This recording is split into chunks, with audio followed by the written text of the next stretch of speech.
সময়টা ছিল ২০০১ সালের পহেলা মে, ১৪০৭ বঙ্গাব্দর ১৮ই বৈশাখ। দিনটি ছিল সোমবার দিবাগত রাতের গভীর রজনী।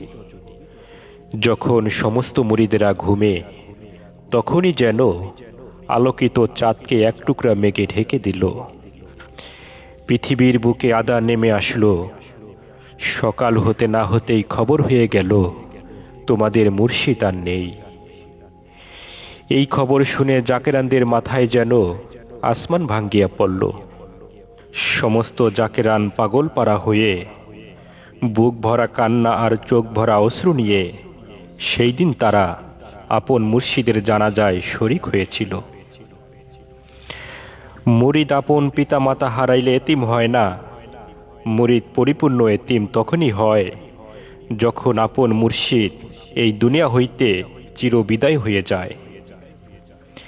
পীর যে কত আপন, পীর যে কত ভালোবাসার সম্পদ, তা একমাত্র ভুক্তভোগী মুরিদ ব্যতীত দুনিয়ার আর কেহই বুঝে না।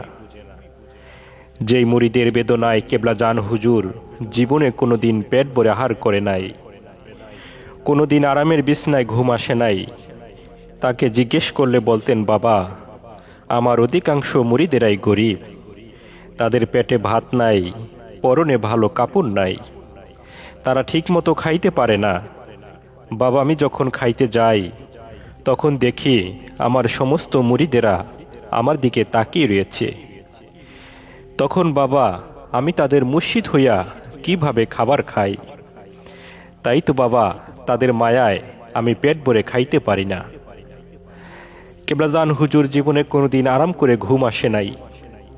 তাকে জিজ্ঞেস করলে বলতেন, বাবা, আমার মুরিদেরা দূর দূরান্ত হইতে আসিয়া আমার কাছে নালিশ দিয়ে যায়।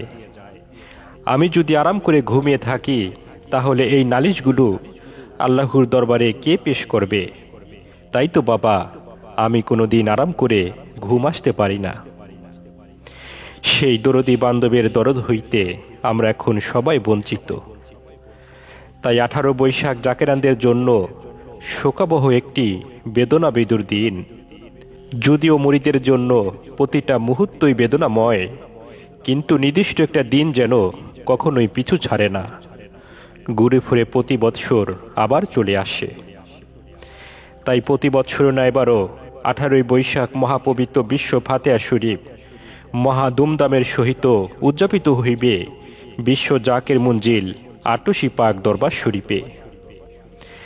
তারিখ ১৮ই বৈশাখ ১৪৩১ বাংলা, ইংরেজির পহেলা মে ২০২৪, আরবি ২১শে শাওয়াল ১৪৪৫ হিজরি, রোজ বুধবার।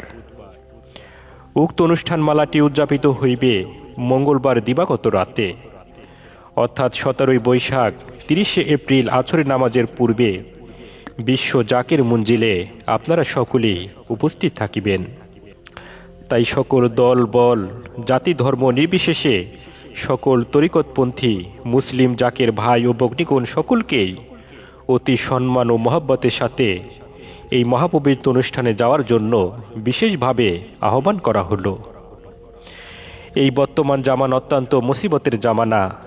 এই মুসিবত থেকে বাঁচার জন্য আল্লাহর ওলিদের কদম ব্যতীত বিকল্প আর কোনো পথ নেই। তাই আসুন আমরা আল্লাহর ওলিদেরকে অনুসরণ করে আল্লাহর ওলিদের দেখানো পথে আমরা অগ্রসর হই। মহান আল্লাহ পাক যেন আমাদের কবুল করে নেন, মহান মুর্শিদ যেন আমাদের সহায় হন। আমরা সকলেই বলি আমিন, আমিন, আমিন।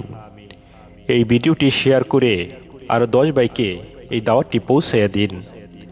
আসসালামু আলাইকুম ওয়া রাহমাতুল্লাহি ওয়া বারাকাতুহু।